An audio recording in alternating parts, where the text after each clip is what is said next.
Ei você, leitor e leitora do Portal do Holanda, eu sou Humberto Amorim, estou de volta hoje, segunda-feira, um dia que para muita gente é um dia não aceitável.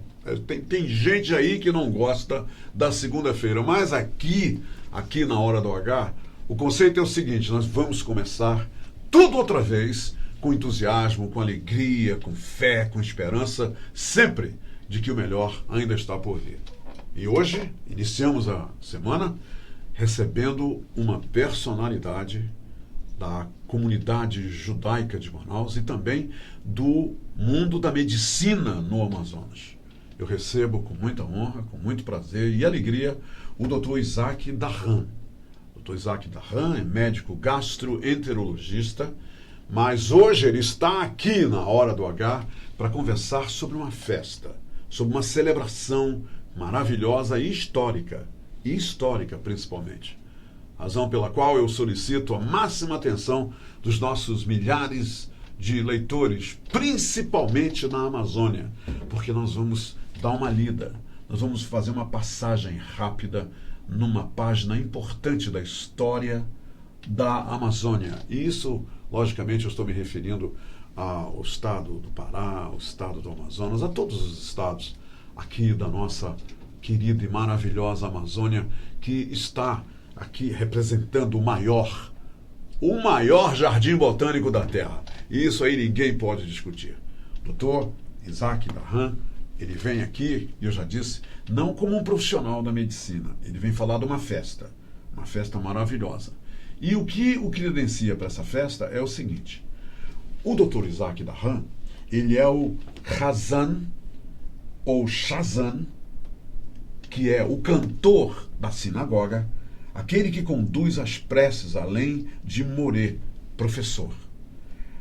O rabino é um mestre, profundo conhecedor da doutrina judaica com formação acadêmica. O rabino da sinagoga de Manaus é o Davi Ben Shimon, e ele recebeu o semichá rabínica dada pelo grande rabino Safarad Yaakov Peretz. Mas o doutor Isaac Hazan é o cantor da sinagoga. E vocês vão já entender toda essa história, porque nós vamos falar sobre a celebração dos 90 anos do Comitê Israelita em Manaus, da criação do comitê. Vamos conversar com o Dr. Isaac, então. Dr. Isaac, seja muito, mas muito bem-vindo mesmo à Hora do H aqui no Portal do Holanda. O prazer é todo nosso, é um grande prazer eu estar aqui com você e poder compartilhar com todos essa história tão bonita que faz parte da história da Amazônia como um todo. Doutor Isaac, o Comitê Israelita está celebrando 90 anos, mas essa história ela é muito, mas muito para lá do que esses 90 anos. O senhor poderia nos dizer o seguinte: qual é o registro que existe da chegada dos judeus aqui na Amazônia? Eu entendo que a maioria são judeus sefarditas e que houve primeiro o êxodo da Espanha, de Portugal para o Marrocos e então para a Amazônia. Confere isso? Confere. Exato. Veio com o processo da Inquisição na Espanha, Portugal, os judeus que não ficaram. E que ano foi isso? 1492 na Espanha e mais 1496 em Portugal, né? E muitos ficaram, muitos foram os conversos à força, mas muitos fugiram. Fugiram e foram para muitos países. O Marrocos estava muito perto da Espanha, atravessa ali pelo Estreito de Gibraltar. Então muitos foram para ali, mas foram para a Holanda, onde tem uma belíssima sinagoga portuguesa em Amsterdã. Foram para outros países, tanto no norte da África como o Egito e tudo, mas foram judeus para a Síria, para o Líbano, para vários locais. No Marrocos cresceu uma grande comunidade judaica com todos os costumes ali da Península Ibérica. Era um país que era pobre, né? O Marrocos é interessante. Não houve assim, perseguição ao judaísmo de uma forma ampla, como a gente conhece em muitos países. Não havia. As coisas eram pontuais, esporádicas e tudo, mas havia uma pobreza geral. E eles pensavam, não se sabe exatamente como foi, eles tentavam fazer com que essa melhora de vida, fazer os filhos estudarem e tudo, eles estavam em busca de uma terra sem males. E se descobriu, digamos, acharam que na Amazônia estava florescendo alguma coisa assim. Não era o ciclo da borracha. Não era ainda isso aí. E os primeiros registros contam, o professor saudoso, nosso mestre, o professor Samuel Benchimol, em seus livros, inclusive um específico sobre os judeus da Amazônia, chamado Eretz Amazônia, os judeus na Amazônia, que em 1810 iniciou essa peregrinação, a imigração dos judeus para cá em busca dessa terra sem males. Eles não foram, nessa época, para Rio de Janeiro, para São Paulo e tudo, vieram para a Amazônia. E o porto de entrada, cruzavam o Oceano Atlântico, o porto de entrada era Belém. E aí vem algo fantástico, quer dizer, a importância, você falou na nossa Amazônia, é a maior bacia hidrográfica do planeta, e foi exatamente o curso do Rio Amazonas e todos os seus afluentes que eles procuravam entrar e buscar negócios, trabalhando. Eu diria que foram os primeiros mascates, não foram? Exato. Não foi isso, doutor Isaac? Essa história. Foi uma imigração próxima, tem a ver também com a facilidade que aconteceu com a abertura dos portos. Sim, a abertura é muito importante isso, que aí ficou mais fácil essa locomoção, tudo isso. Então, se vamos à Amazônia, é algo assim. Vieram para cá levas de imigrantes também fantásticas, junto com os judeus marroquinos, imigrantes desse período, a colônia árabe, a colônia portuguesa, né, italianos, que nós temos muito. Depois vieram os nordestinos. Na época do ciclo da borracha, os grandes soldados da borracha, como foram chamados, e que tanto batalharam aqui, todos nós temos, a grande maioria dos amazônidas, como um todo, tem um sangue nordestino, árabe, judaico, português, tem alguma coisa nessa fantástica história. Doutor Isaac, deixa eu só lembrar o senhor uma coisa que eu acabei de pensar. Nessa leva toda, estava sendo construída a estrada de ferro Madeira-Mamoré, lá em Rondônia, e vieram aqueles do Caribe, de Barbados, vieram americanos, né, vieram também para cá e se juntaram a essa leva de estrangeiros que acabaram criando essa, como diz o americano, esse melting pot aqui, né? Essa grande miscigenação maravilhosa na Amazônia. Foi. Tinham judeus nesse meio. Tinham também judeus, não é? Os gregos também, que foram para Guajará-Mirim. Eu aqui, de Manaus em si, eu sou amazônida, eu vim do Pará. O senhor nasceu no Pará, doutor Isaac? Nasci lá em Alenquer. Em Alenquer. Eu sou fruto dessa história toda, porque meu pai veio do Marrocos. O seu pai é um dos originais, né? Que veio para a Amazônia. Ele era nascido em Rabat, a capital do Marrocos, e veio chamado pela família, tinha um tio aqui. Essa imigração foi familiar. Quer dizer, não houve... Alguém escreveu e vieram uma carta, famílias inteiras, não é isso, doutor Isaac? As famílias vieram para a Amazônia. Vinha primeiro Aí sondava o terreno. Aí escrevia, aquela carta, demorava vários meses para chegar uma carta. Sim. E aí o meu pai foi uma dessas histórias. Tinha um tio que estava numa cidade chamada Alenquer, no interior do Pará. E aí o meu pai veio. Alenquer virou um núcleo, na verdade, né? De muitas famílias. Tinham várias cidades principais. Eles foram se instalando em várias. Alenquer foi uma delas. Quer dizer, a primeira parada, na verdade, foi Belém, né, doutor? Depois é que vieram para Manaus. Desceram o rio, subiram o rio para Manaus. Subiram o rio. Primeira parada era Belém. E depois sempre tinha alguém numa outra cidade. Tinha as cidades maiores, como por exemplo no Baixo Amazonas, a cidade de Santarém era a principal. Aí já vinha subindo, e duas aqui no Amazonas foram muito importantes no polo judaico. Parintins e Itacoatiara. Nessa leva, doutor Isaac, eu estou pensando, devem ter vindo os Coens, os Benchimols, os Sabás, os Dahans, quer dizer, essas famílias todas vieram né, diretamente do Marrocos, os seus ancestrais que vieram para cá. Né? É isso. Nós tínhamos aqui, por exemplo, Moisés Sabá, que era um dos descendentes, o Isaac, todos os Benchimol, né? Hoje nós temos o Salomão, nós temos o Jaime Benchimol. Quer dizer, nós somos temos os Coéns, né? Quarta, quinta geração. Já é quinta, doutor Quarta, Isaac. quinta, já tem. É verdade. Nós olharmos aí, contarmos, vai ser quarta e quinta, acredito. Doutor Isaac, quantas famílias hoje judaicas existem em Manaus? E Belém tem mais famílias do que aqui? Belém continuou sendo o maior centro, né? O maior polo judaico. Né? Manaus nós temos cerca de 220 famílias. Que perfaz o quê? Assim, pessoas, 800 pessoas. Não existe assim uma coisa, um censo claro. muito todos são bem-vindos que chegam e tal. Belém não, Belém é maior. Belém é quase o dobro da nossa aqui. Porque com o passar do tempo eles cumpriram aquilo para que vieram, os nossos antigos. Eles vinham trabalhar duro no interior, duro.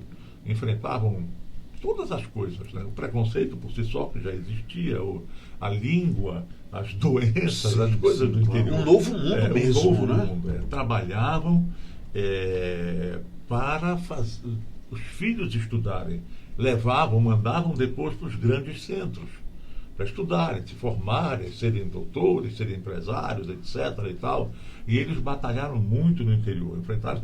Tem uma coisa muito interessante que meu pai me contava, quando ele chegou no interior, indo lá de Belém até Alenquer, etc. Aí chegou já de noite, aí deram para ele, o camarada mostrou numa casa de palha, a cabeça, ele deitar numa rede, ele não sabia o que era. Ele nunca tinha visto uma rede. Ele foi pisar na rede, aí pisou na rede e caiu, lógico. Né? É interessante. Claro, pequenas coisas, mas como eram, o que eles batalharam. Quer dizer, esse momento que marca a adaptação de uma cultura a outra, né, doutor Isaac? E se tornaram amazônidas, todos eles. Nós todos somos daqui, todas essas gerações agora, bem, totalmente dentro da coletividade maior, procurando sempre o bem da nossa Amazônia. Isso aqui é uma dádiva divina. Né? A Amazônia... Doutor Isaac, aí chegamos agora, desaguamos agora, na celebração dos 90 anos que está sendo realizada agora, do Comitê Israelita de Manaus. Qual é a função? Qual é o grande norte dentro da comunidade para os comunitários judaicos em Manaus? Oficialmente são os 90 anos da fundação. Da fundação do comitê, não é? Exato. Embora os judeus, como eu disse, eles subiam o curso do rio Amazonas e seus afluentes. Então, primeiro realmente foi Belém. Aí vinham chegando, por exemplo, lá em Santarém, por exemplo, é mais antigo do que Manaus. Passaram primeiro em Itacoatiara. O cemitério nosso, Itacoatiara. Tem um cemitério judaico em Itacoatiara? Tem. Itacoatiara, tem em Parintins, tem em várias cidades. Em Alenquer, em Santarém. E depois subiram, aí já foi para o Alto Solimões, foram até Iquitos, no Peru. Que interessante. Em todos esses lugares você vai encontrar. Foram subindo o rio e iam se estabelecendo nas comunidades. Nas comunidades. Batalhavam, onde tinha uma compra, uma venda, podiam comprar alguma coisa para vender depois, aqueles regatões, aquelas coisas. Então aqui já existem judeus, por exemplo, no cemitério São João Batista, onde não tinha ainda o cemitério judaico.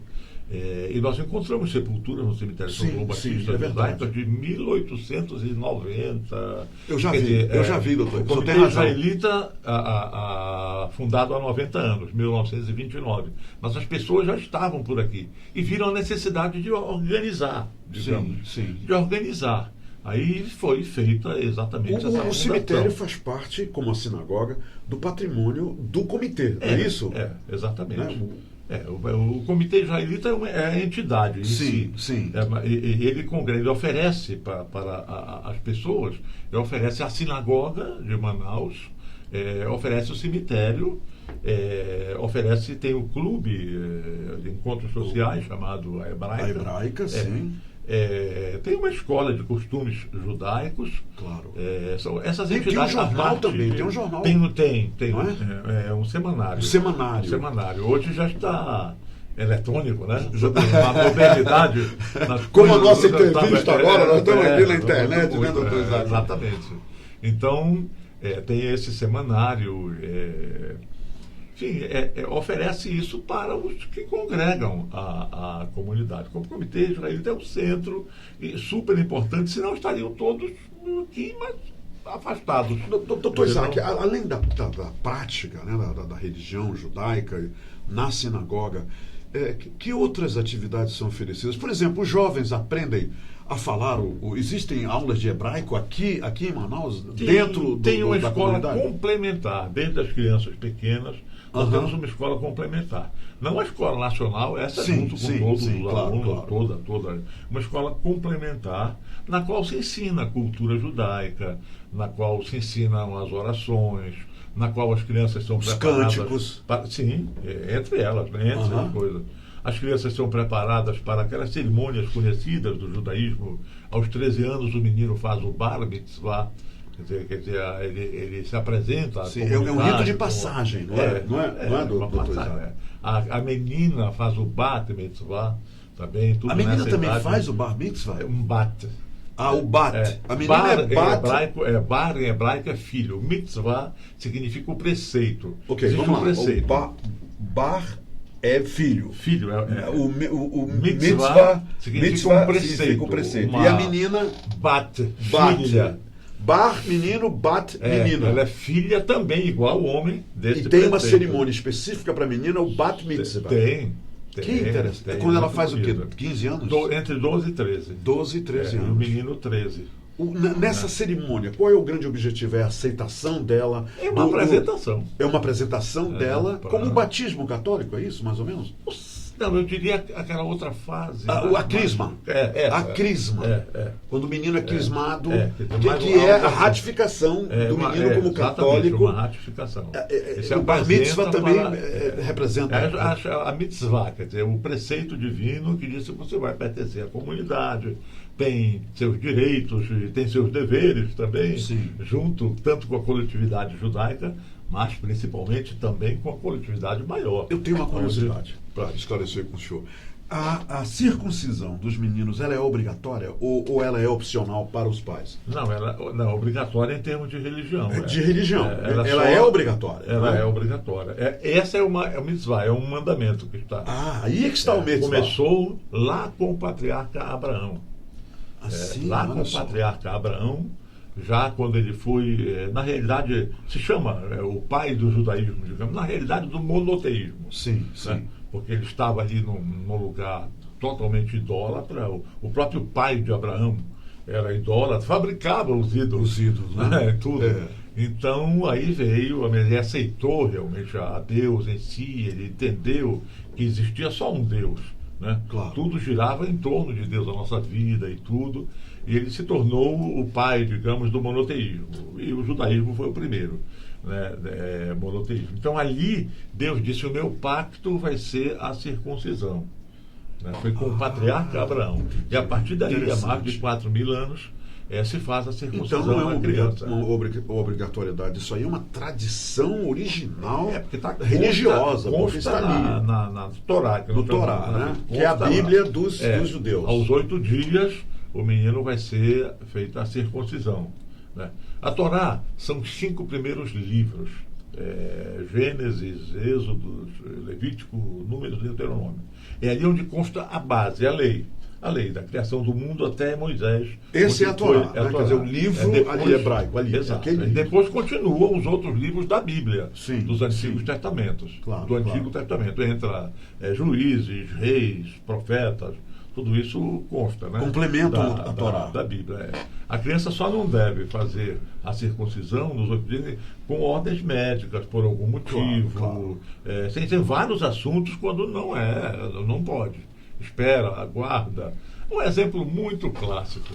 Contei agora uma história do meu pai quando foi. Para você ver a importância que a circuncisão, quer dizer, esse pacto com Deus tinha no interior, numa cidade pequena, Às vezes não tinha uma pessoa habilitada para fazer esse ato cirúrgico. É só aquela pelezinha, só um prepúcio, não é nada não é nenhuma grande cirurgia, não é isso.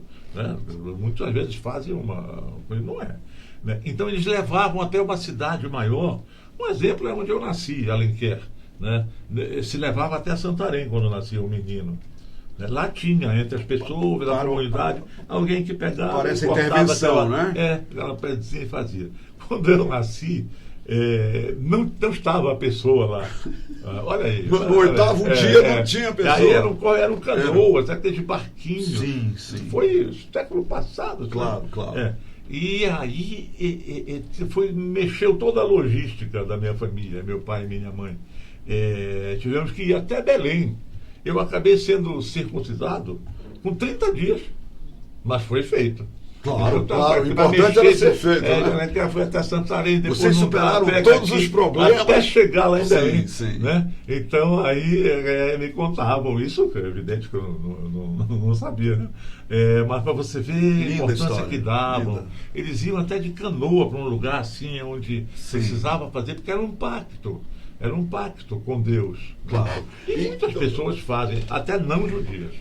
Quantas pessoas nos procuram? Sim, e hoje até existem casos de fimose que é preciso uma intervenção clínica por recomendação médica, quer dizer, não é isso, doutor? Quer dizer, além disso, outras pessoas querem não fazer a circuncisão. Tem alguém que faça como a parte judaica? Tem, pode.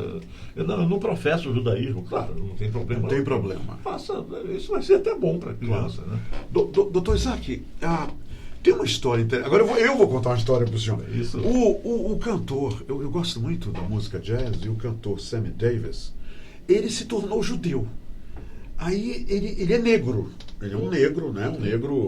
Ele é um afro-americano e tornou-se judeu. E fizeram muitas brincadeiras judaicas. Mas ele se converteu, quer dizer, qualquer pessoa pode se converter ao judaísmo? Pode sim. Eu posso me tornar judeu? Pode. Tem que por ter religião? Aquela convicção. Sim, claro. Tem que ter aquela convicção. Acho que em todas as religiões. Claro. Você tem que entender a religião como um todo, olhar um templo, ver qual é a base dela, porque todas as religiões elas levam a Deus. Né? Sim. Nós temos um único Deus, mas ele tem mais de um povo, todos somos filhos de Deus. Então, o judaísmo é porque recebeu a Torá, os 10 mandamentos e tudo. Seria, digamos, o quê? Um fiel depositário? Foi o primeiro que recebeu? Mas isso está aberto a todos. Claro. A diferença é essa. Mas então, qualquer pessoa que queira se converter ao judaísmo não tem nenhum problema. Desde que ele faça isso com convicção. Eu vou estudar, eu vou saber direitinho como é. E tudo. Tem uma, digamos, nós chamamos de uma reunião de sábios, de 3 pessoas, que fazem uma espécie de... para ver realmente uma análise. Não é nem crivo, não é isso. Seria uma prova, digamos, sei lá. Entendi. A pessoa que tal, mas por que você quer judeu? Ser judeu e tal? Então, o que você sabe? Quem foi Moisés? Sim. Moisés foi o profeta e tal. Teve patriarca? Pergunta. Entendi. Assim, a pessoa está realmente uma prova de conhecimento, né? Imbuída daquela coisa que ele quer realmente ser judeu e tudo. Ele passa desse questionário, digamos, né? Porque se ele quer ser judeu, ele tem que entender um pouquinho da história. Claro. E aí ele vai ser judeu. Claro. Tem as várias correntes dentro do judaísmo. Você vai encontrar correntes ultra-ortodoxas. Sim, aqueles que aparecem, pessoas. Aqueles que andam todos de negro. Tem várias correntes. Com a trancinha aqui, não é, doutor? São então, correntes aquilo ali. Correntes, Então, todos são judeus, cada um tem uma corrente. Tem um que, não, eu só faço isso, não vou para nenhum outro lugar. A comunidade aqui, em Manaus, por exemplo, ela é tradicional. Nós não somos nem ortodoxos, mas ninguém é reformista já. Então você vai encontrar outros judeus que já de reforma, que muda completamente as coisas. Eu acho que nós nos mantivemos mais de 200 anos aqui por esse meio termo. Essa flexibilidade. Esse meio termo, entendendo tudo, entendendo todos à nossa volta e tudo. Cumprindo nossas sempre aberto ao diálogo, vocês, não é? Cumprindo as tradições, mas participando ativamente de tudo em nossa volta. Porque aqui foi e é aquela terra sem males que os nossos ancestrais procuravam e acharam aqui Que na maravilha Amazônia. o senhor dizer isso. É. Doutor Isaac, o Muro das Lamentações, qual é o significado desse muro para o povo judaico? Existe uma orientação para que os judeus, pelo menos uma vez na vida, se dirijam ao Muro das Lamentações para fazer uma prece? E o senhor poderia nos explicar isso? Não existe assim, dessa forma. Né? Não. O muro, sabemos que foi o que restou do segundo templo.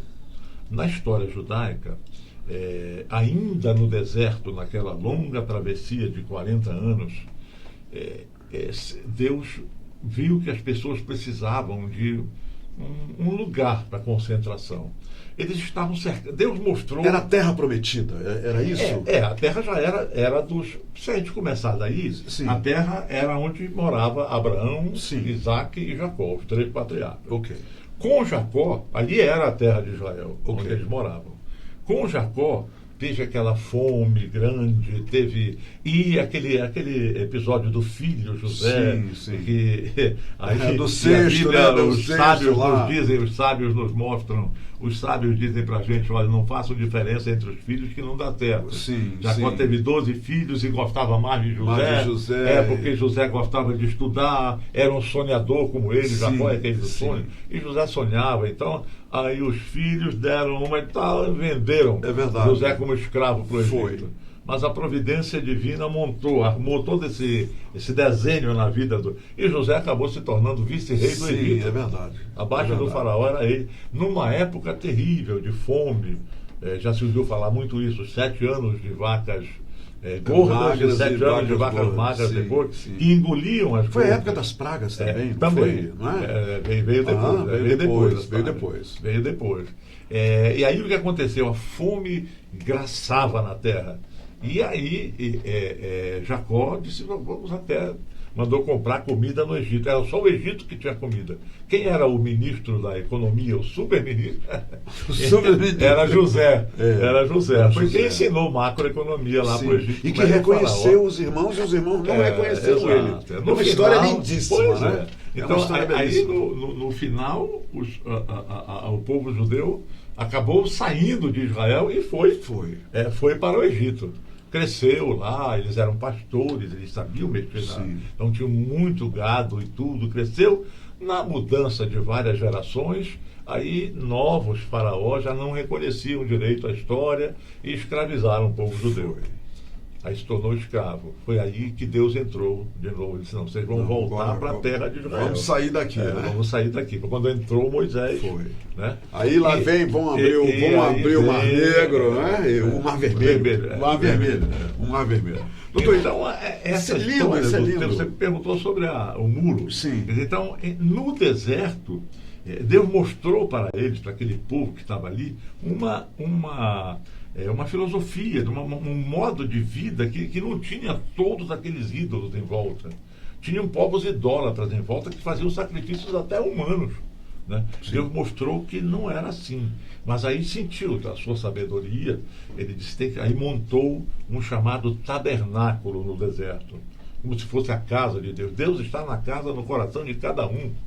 Não, é aí que é. Mas montou aquele local para a pessoa se sentir melhor, se sentir ali e tal. Então ficou aquele tabernáculo. Esse tabernáculo, quando entraram na terra de Israel, de volta para a terra de Israel, na época já do rei Salomão, ele construiu o primeiro templo, que era exatamente aquele tabernáculo, só que foi um grande templo, né?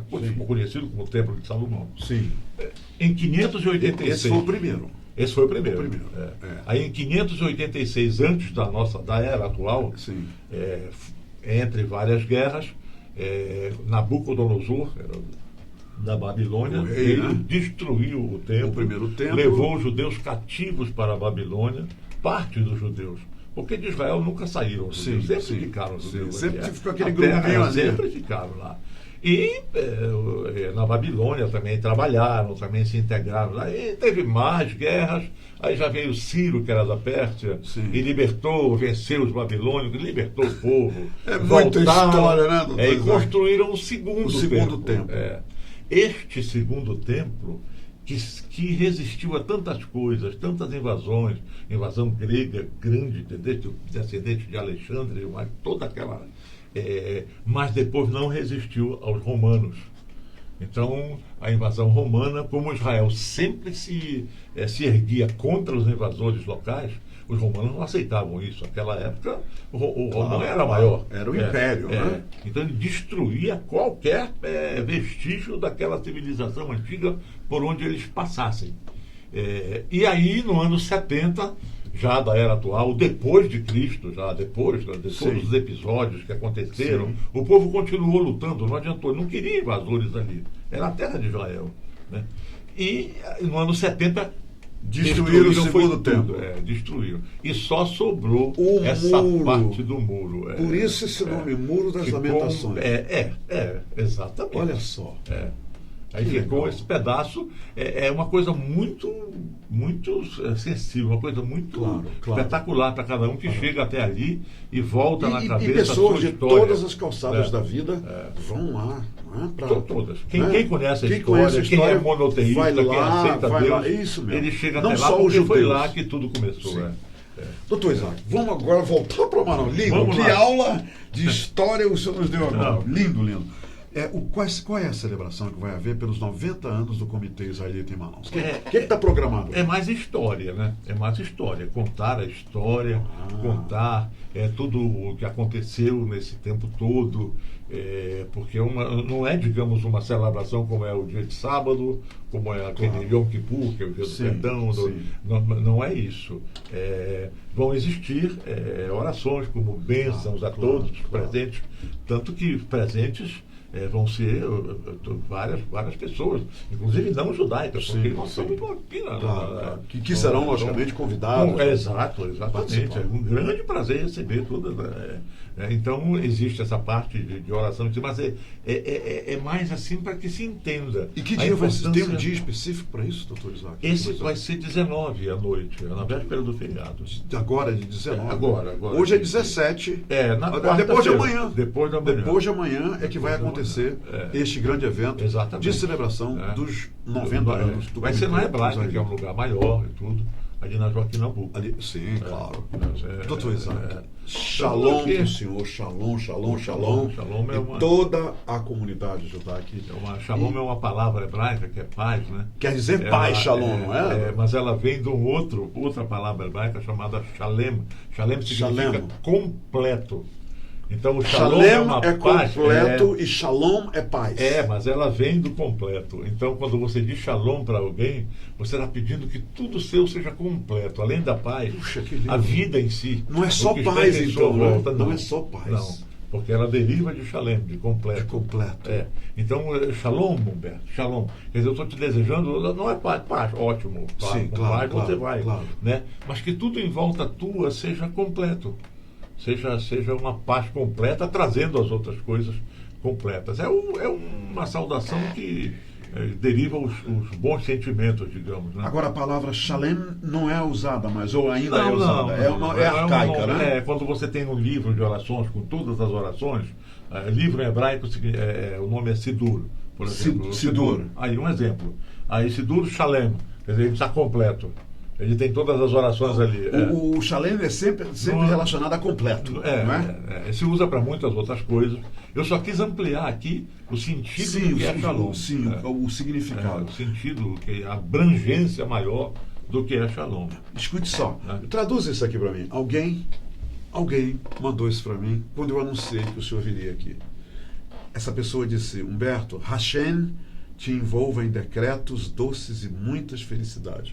O que essa pessoa quer dizer? Hashem é o nome de Deus. É Deus. Hashem te envolva em decretos doces e muitas felicidades. Não é bonito isso aqui? Muito bonito. Foi a Soraya Cohen porque que mandou isso para mim. Certo. Tá vendo? Ela mandou. Descendente da história dos judeus em Parintins. Em Parintins, é isso mesmo. É muito fantástico aquilo, muito fantástico. Cada cidade dessas tem uma história, tem descendentes. Né? Muitos estão voltando, chegando até a sinagoga. Legal, vamos ver. A sinagoga é sempre aos sábados, não é? O culto principal. O culto principal é o sábado, não é isso? É o sábado. Muito bem. É o sétimo dia, de acordo com a Bíblia, claro. Tudo. Então, essa coisa muito, muito boa, essa história, a gente fazer parte disso, estar fazendo essa comemoração. Muito bacana. Eu estou percebendo que o senhor está usando um kippah. Esse kippah, ele é específico para autoridades ou qualquer judeu pode usar o kippah? Não, o kippah, alguns usam sempre. Sempre. O kippah, o que é? Kippah, e não tem negócio de cor, não. Todas as cores. Então, o kippah pode ser em várias cores. Pode, não tem há problema. Nenhuma. Esse é desse. Esse que o senhor está usando hoje é negro, é o preto, né? A kippah é uma espécie de. Mostra pra gente um limite, digamos. Um limite. Tem na linguagem popular, tem gente que vai e olha acima de tudo, parece que ele está acima de todas as coisas. Sim, não tem essa história? Fulano é posudo, tudo. Aqui é um limite. Se sente melhor do que todo mundo. Acima de nós existe alguém. Esse é esse indicador. É esse indicador. É um respeito. Olha, acima, daqui para cima tem mais. Tem coisa que tem muito mais poder do que você. Acima de você. Você pode ter todo o poder. De repente vem uma doença, um negócio assim, acaba rápido. Tem alguém com muito mais poder que você, então é um limite. Então nós usamos. E esse alguém é Hashem. Hashem é o nome de Deus. Que legal. Doutor Isaac, muito obrigado. Muito obrigado mesmo. E parabéns ao senhor e a toda a comunidade israelita de Manaus pela celebração dos 90 anos do Comitê Israelita. É um grande prazer estar aqui. Muito obrigado. O senhor nos brindou com uma aula de história. Eu aprendi muito com o senhor. E eu sei que será uma grande celebração. Nós fazemos parte de toda da Amazônia, isso tudo é uma coisa muito bonita, muito querida. Eu ser amazônida, interiorano, e depois ter vindo aqui para Manaus e podido trabalhar alguma coisa, em todos os sentidos, religiosos, profissionais e tudo. É com muito amor que eu faço isso. Muito obrigado. Né? Obrigado. Ok, minha gente, por hoje é só. Shalom para todos vocês. Tá bem? Com muita honestidade e com muita sinceridade. E como o Dr. Isaac falou, Shalem, que é completo, Shalom, que é paz. Paz completa para todos os nossos leitores e leitoras do Portal do Holanda. Amém. Em todo o nosso coração. Amém. Se quero te amar e te amar, e te amar muitos anos, cuida bem de mim. Então misture tudo dentro de nós.